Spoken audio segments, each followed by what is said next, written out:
Hi everyone. ఈరోజు topic వచ్చేసి union budget 2024-25 bits చూద్దాం. ఫస్ట్ క్వశ్చన్, 2024-25 కేంద్ర బడ్జెట్ను పార్లమెంటులో ఏ రోజున ప్రవేశపెట్టారు? ఏ 23 జూలై 2024, బి 23 జూన్ 2024, సి 1 ఫిబ్రవరి 2024, డి ఏది కాదు. అందులో కరెక్ట్ ఆప్షన్ వచ్చేసి ఆప్షన్ ఏ 23 జూలై 2024. 23 జూలై 2024న 18వ లోక్సభలో మొదటిసారిగా ప్రవేశపెట్టడం జరిగింది. 18వ లోక్సభలో సాధారణంగా బడ్జెట్ వచ్చేసి ఫిబ్రవరి 1న ప్రవేశపెడతారు. సాధారణంగా మనకి ఎన్నికల సందర్భంగా ఫిబ్రవరి 1 రోజు మధ్యంతర బడ్జెట్ని ప్రవేశపెట్టడం జరిగింది. ఎన్నికల కారణంగా మధ్యంతర బడ్జెట్ ఫిబ్రవరి 1న ప్రవేశపెట్టారు. సాధారణంగా కూడా ఒక ఆర్థిక సంవత్సరానికి గాను, ఆర్థిక సంవత్సరం అంటే ఏప్రిల్ 1 టు మార్చి 31, సాధారణంగా ఏప్రిల్ 30 టు మార్చి 31 ఆర్థిక సంవత్సరానికి ఎవ్రీ ఇయర్ ఫిబ్రవరి 1న బడ్జెట్ను ప్రవేశపెట్టడం జరుగుతుంది. ఎలక్షన్స్ కారణంగా 23 జూలై 2024న 18వ లోక్సభలో మొదటిసారిగా ఈ బడ్జెట్ను ప్రవేశపెట్టడం జరిగింది. ఈ పాయింట్స్ అన్ని గుర్తుపెట్టుకోండి. బేసిక్ పార్ట్ చూసుకుంటే ఆర్టికల్ 112లో యాన్యువల్ ఫైనాన్షియల్ స్టేట్మెంట్ పేరుతో బడ్జెట్ గురించి పేర్కొనడం జరుగుతుంది. బడ్జెట్ అనే పదం డైరెక్ట్గా ఉండదు. యాన్యువల్ ఫైనాన్షియల్ స్టేట్మెంట్ అనే పేరుతో ఆర్టికల్ 112లో పొందుపరచడం జరిగింది. ఇది కూడా ఇవన్నీ గుర్తుపెట్టుకోండి. Very very important points. 18వ లోక్సభలో మొదటి బడ్జెట్ ఇది. నెక్స్ట్ క్వశ్చన్, క్రింది వాటిలో సరైనవి. ఇప్పటి వరకు బడ్జెట్ను అత్యధిక సార్లు ప్రవేశపెట్టిన వారు మొరార్జీ దేశాయ్. బి బడ్జెట్ను మొదటగా ప్రవేశపెట్టిన మహిళ నిర్మలా సీతారామన్. సి బడ్జెట్ను వరుసగా అత్యధిక సార్లు ప్రవేశపెట్టిన మొదటి మహిళ నిర్మలా సీతారామన్. ఆప్షన్ ఏ ఇప్పటి వరకు బడ్జెట్ను అత్యధిక సార్లు ప్రవేశపెట్టిన వారు మొరార్జీ దేశాయ్ అని ఇచ్చారు. ఇది సరైనదే. మొరార్జీ దేశాయ్ గారు 10 సార్లు బడ్జెట్ను ప్రవేశపెట్టడం జరిగింది. ఇతని తర్వాత అత్యధిక సార్లు ప్రవేశపెట్టిన వారు పి చిదంబరం గారు 9 సార్లు ప్రవేశపెట్టడం జరిగింది. 9 సార్లు ప్రవేశపెట్టడం జరిగింది. ఇతని తర్వాత థర్డ్ ప్లేస్ వచ్చేసి ఇతను second. First Morarji Desai, second P Chidambaram 9 సార్లు. థర్డ్ వచ్చేసి ప్రణబ్ ముఖర్జీ గారు 8 సార్లు ప్రవేశపెట్టడం జరిగింది. నిర్మలా సీతారామన్ గారు వచ్చేసి 7 సార్లు ప్రవేశపెట్టారు. 7 సార్లు వరుసగా 7 సార్లు 2019 నుంచి 2024లో మధ్యంతర బడ్జెట్ ఒకటి, మరియు సెకండ్ వచ్చేసి జూలై 23న 2024లో సెకండ్ టైం. అంటే ఎలక్షన్స్ సాధారణంగా ఎవ్రీ ఇయర్ ఫెబ్ 1న బడ్జెట్ని ప్రవేశపెడతారు. ఈ ఇయర్ 2024లో మధ్యంతర బడ్జెట్ ప్రవేశపెట్టడం జరిగింది. ఎందుకంటే ఎలక్షన్స్ కారణంగా మధ్యంతర బడ్జెట్ని ఫిబ్రవరి 1న ప్రవేశపెట్టడం జరిగింది. 23 జూలై అంటే ఇయర్ మొత్తానికి 23 జూలైన 2024 రోజున 18వ లోక్సభలో ప్రవేశపెట్టడం జరిగింది. ఈ ఇయర్లో 2 సార్లు, అది గుర్తుపెట్టుకోండి. ఫస్ట్ ఇది వచ్చేసి మధ్యంతర బడ్జెట్, ఇది వార్షికంగా ఆర్థిక సంవత్సరానికి మొత్తంగాను ప్రవేశపెట్టడం జరిగింది. ఈ పాయింట్స్ అని గుర్తుపెట్టుకోండి. నెక్స్ట్ క్వశ్చన్, ఇది అన్ని ఆప్షన్స్ చూడలేదు కదా. బి వచ్చేసి బడ్జెట్ను మొదటగా ప్రవేశపెట్టిన మొదటి మహిళ నిర్మలా సీతారామన్ ఇచ్చారు ఇక్కడ. ఇది రాంగ్. ఇందిరాగాంధీ. ఆర్థిక మంత్రి అని ఇస్తేనేమో నిర్మలా సీతారామన్ కరెక్ట్ ఆప్షనే. ఆర్థిక మంత్రి అని మెన్షన్ చేయలేదు కాబట్టి option B wrong. Option C బడ్జెట్ను వరుసగా అత్యధిక సార్లు ప్రవేశపెట్టిన మొదటి మహిళ నిర్మలా సీతారామన్. ఇది సరైనదే.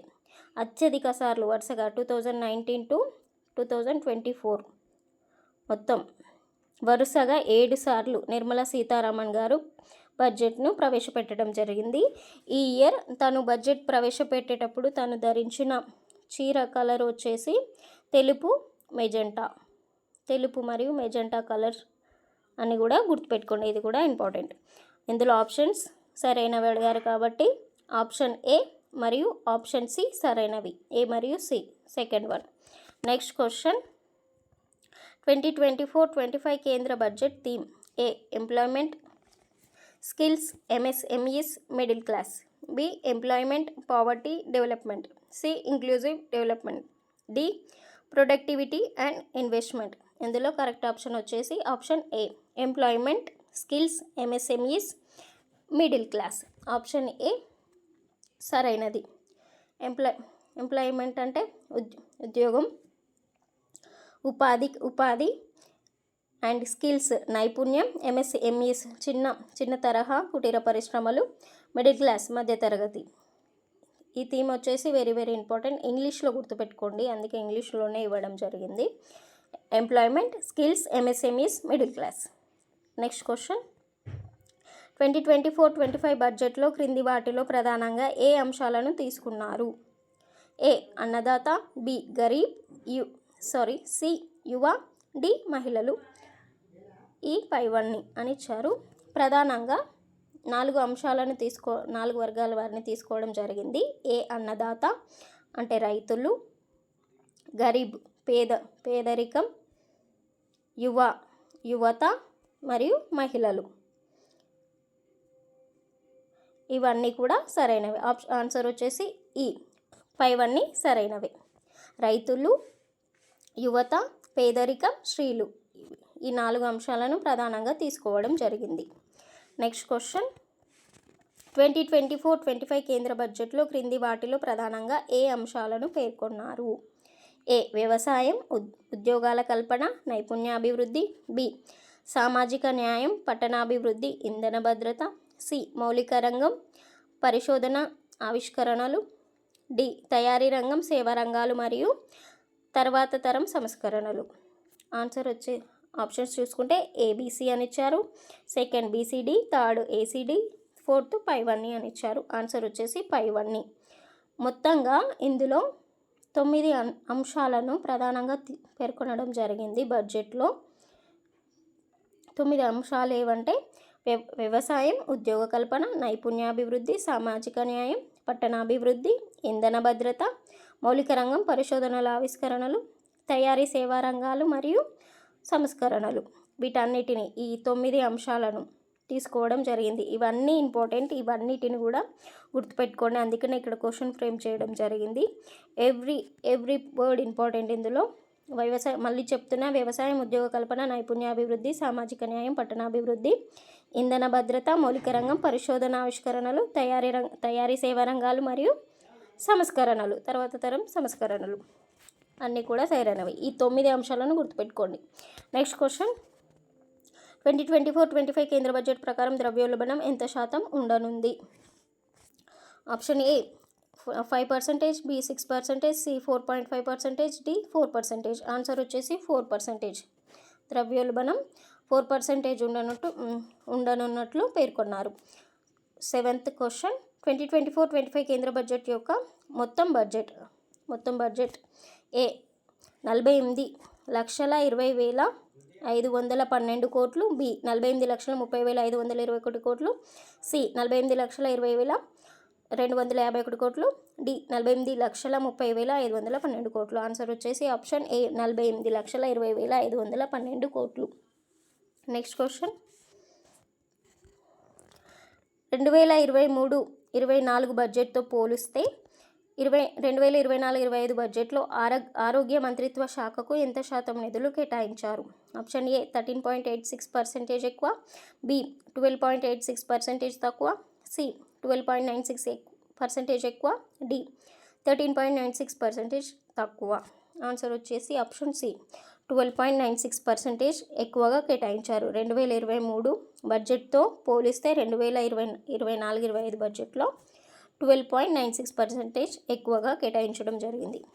9th క్వశ్చన్ 2024-25 కేంద్ర బడ్జెట్లో వ్యవసాయం అనుబంధ రంగాలకు ఎంత నిధులు కేటాయించారు. Option A 1.52 lakh crores. Option B 1.54 lakh crores. C 1.56 lakh crores. D 1.55 lakh crores. Answer వచ్చేసి ఆప్షన్ ఏ 1.52 lakh crores. ఇదంతా డాటానే ఉంటుంది బడ్జెట్, అన్నీ కూడా ఇంపార్టెంట్ గుర్తుపెట్టుకోండి. నెక్స్ట్ క్వశ్చన్ 2024-25 కేంద్ర బడ్జెట్కు సంబంధించి క్రింది వాటిలో సరైనవి. ఏ. రక్షణ రంగానికి 6.22 లక్షల కోట్ల నిధులు కేటాయించారు. బి. మహిళా సంక్షేమం కోసం 3 లక్షల కోట్ల నిధులు కేటాయించారు. సి. రైల్వేలకు 2.62 లక్షల కోట్ల నిధులు కేటాయించారు. డి. గ్రామీణాభివృద్ధికి 1.77 లక్షల కోట్ల నిధులు కేటాయించారు. ఆప్షన్స్ ఏబిసి అని ఇచ్చారు. BCD, ABD, A B C D. ఆన్సర్ వచ్చేసి 4th one A B C D. Next question. 2024-25 కేంద్ర బడ్జెట్లో కేంద్ర పాలిత ప్రాంతాలు కేటాయింపులకు సంబంధించి క్రింది వాటిని జతపరుచుము. కేంద్ర ప్రాంత పాలితాలకు యూటీస్కి, యూనియన్ టెరిటరీస్కి ఎంత అమౌంట్ కేటాయించారనేది జతపరుచునిచ్చారు. చూసుకుంటే జమ్మూ కాశ్మీర్, చండీగఢ్, లద్దాఖ్, అండమాన్ నికోబార్, లక్షద్వీప్ అని ఇచ్చారు. జమ్మూ కాశ్మీర్కి 42,277.74 కోట్లు కేటాయించారు. A2. బి. చండీగఢ్కి వచ్చేసి 5,862.62 కోట్లు. B3. లద్దాఖ్ వచ్చేసి 5,958 కోట్లు. C1. డి. అండమాన్ నికోబార్కి వచ్చేసి 5,985.82 కోట్లు. D5. లక్షద్వీప్ ఈ చూసుకుంటే 1,490.10 కోట్లు. E4. ఆప్షన్స్ చూసుకుంటే A2, B3, C1, D5, E4. Option A సరైనది. Next question. 12th one. 2024-25 కేంద్ర బడ్జెట్ ప్రకారం జీడిపి వృద్ధి రేటు అంచనా. A. 6.5% to 7%. B. 7% to 7.5%. C. 6% to 6.5%. D. ఏది కాదు. ఆన్సర్ వచ్చేసి 6.5% to 7%. Next question.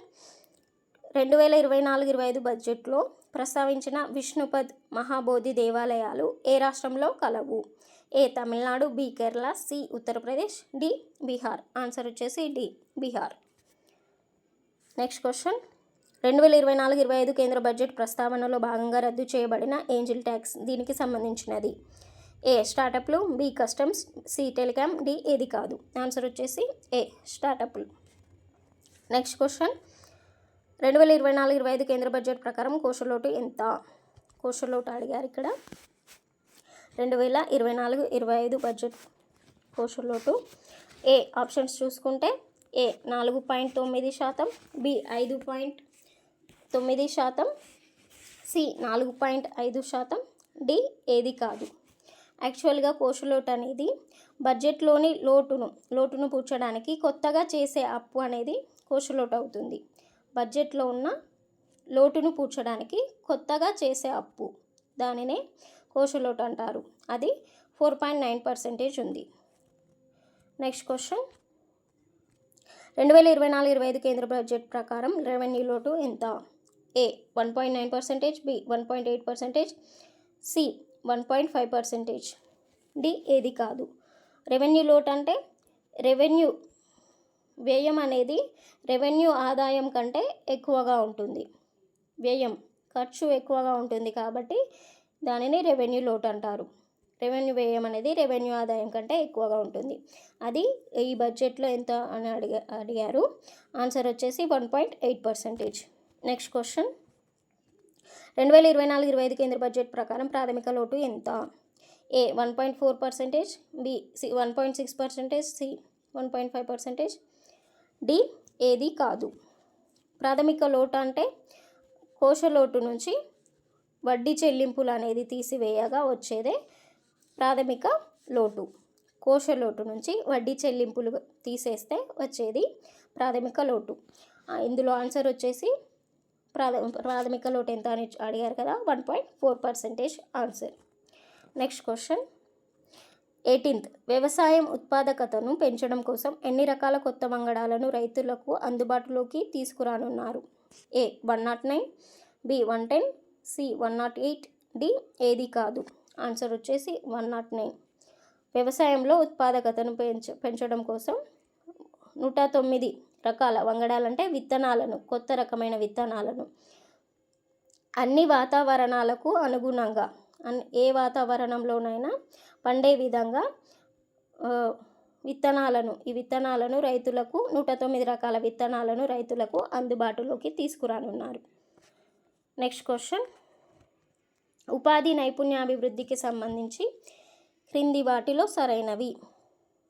రాబోయే 5 సంవత్సరాలలో 20 లక్షల మందికి ఉపాధి పొందడం కోసం శిక్షణ ఇస్తారు. బి, మహిళల ఉపాధికి సంబంధించి ప్రత్యేక చర్యలు మరియు 5 పథకాలతో కూడిన ప్రధానమంత్రి ప్యాకేజ్ ఇవ్వనున్నారు. సి, యువత అందరికీ ఉన్నత విద్య కోసం 10 లక్షల వరకు రుణాలు మంజూరు చేయనున్నారు. ఆన్సర్ ఏబి, ఏసి, బీసీ, ఏబిసి అని ఇచ్చారు. ఇందులో సరైనవి అడిగారు. రాబోయే 5 సంవత్సరాలలో 20 లక్షల మందికి ఉపాధి పొందడం కోసం శిక్షణ ఇస్తారు. ఏ సరైనదే. బి, మహిళల ఉపాధికి సంబంధించి ప్రత్యేక చర్యలు మరియు 5 పథకాలతో కూడిన ప్రధానమంత్రి ప్యాకేజ్ ఇవ్వనున్నారు. ఇది కూడా సరైనదే. యువత అందరికీ ఉన్నత విద్య కోసం 10 లక్షల వరకు రుణాలు ఇవ్వనున్నారు. అందరికీ అని ఇచ్చారు కాబట్టి ఇది రాంగ్. అందరికీ కాదు. ఎటువంటి పథకాలు తీసుకున్న వారు అర్హులు కాదు. ఇంతకు ముందు వరకు ఇప్పటి వరకు ఏవైనా పథకాలు కనుక పొంది ఉంటే వారు దీనికి అర్హులు కారు. ఇక్కడ అందరికీ అని ఇచ్చారు కాబట్టి ఆప్షన్ సి అనేది రాంగ్. ఏబి రెండు సరైనవి. ఆన్సర్ వచ్చేసి ఫస్ట్ వన్ ఏబి సరైనవి. నెక్స్ట్ క్వశ్చన్, వ్యవసాయం ఉత్పాదకతకు ఇక్కడ 2 సార్లు పడింది వ్యవసాయ ఉత్పాదకతకు సంబంధించి క్రింది వాటిలో సరైనవి. ఏ, అన్ని వాతావరణ పరిస్థితులకు తగ్గట్టుగా 19 రకాల ఇక్కడ 109 అని పడాలి, ఆల్రెడీ చెప్పుకున్నాం కదా. 19 కాదు 109. 109 రకాల కొత్త వంగడాలను రైతులకు అందుబాటులోకి తేనున్నారు. బి, 2 సంవత్సరాలలో 1 కోటి మంది రైతులు సేంద్రియ సాగు చేపట్టేలా చర్యలు తీసుకోనున్నారు. సి, 10,000 బయో ఇన్పుట్ వనరుల కేంద్రాలను ఏర్పాటు చేయనున్నారు. ఇందులో సరైనవి అడిగారు. ఏ, అన్ని వాతావరణ పరిస్థితులకు తగ్గట్టుగా 109 రకాల కొత్త వంగడాలను రైతులకు అందుబాటులోకి తేనున్నారు. ఏ సరైనదే. బి, 2 సంవత్సరాలలో 1 కోటి మంది రైతులు సేంద్రియ సాగు చేపట్టేలా చర్యలు తీసుకోనున్నారు. సేంద్రియ సాగు ఎందుకంటే రసాయనాలు క్రిమి సంహారక రసాయనాలు వాడడం వల్ల కాలుష్యం పెరుగుతుంది మరియు ఆరోగ్యం కూడా దెబ్బతింటున్న కారణంగా సేంద్రియ సాగును కేంద్ర ప్రభుత్వం ప్రోత్సహించడం జరుగుతుంది. అందులో భాగంగా 1 కోటి మందిని సేంద్రియ సాగు చేపట్టేలా చర్యలు తీసుకోనున్నారు. ఇది కూడా సరైనదే. సి, 10,000 బయో ఇన్పుట్ వనరుల కేంద్రాలను ఏర్పాటు చేయనున్నారు. ఆప్షన్ సి కూడా సరైనదే. ఏబిసి అన్నీ కూడా సరైనవి. Option 4 correct option. ఇంకా క్వశ్చన్స్ వచ్చేసి బడ్జెట్ మీద పథకాలు ఏ పథకాలకు ఎంత కేటాయించారు అనేది. ఫర్ ఎగ్జాంపుల్ MGNREG పథకానికి 86,000 కోట్లు కేటాయించారు. ఇంకా స్కీమ్స్ గురించి మరియు కొత్త పన్ను విధానం వీటికి సంబంధించిన బిట్స్ నెక్స్ట్ సెకండ్ పార్ట్లో చూద్దాం. Thanks for watching.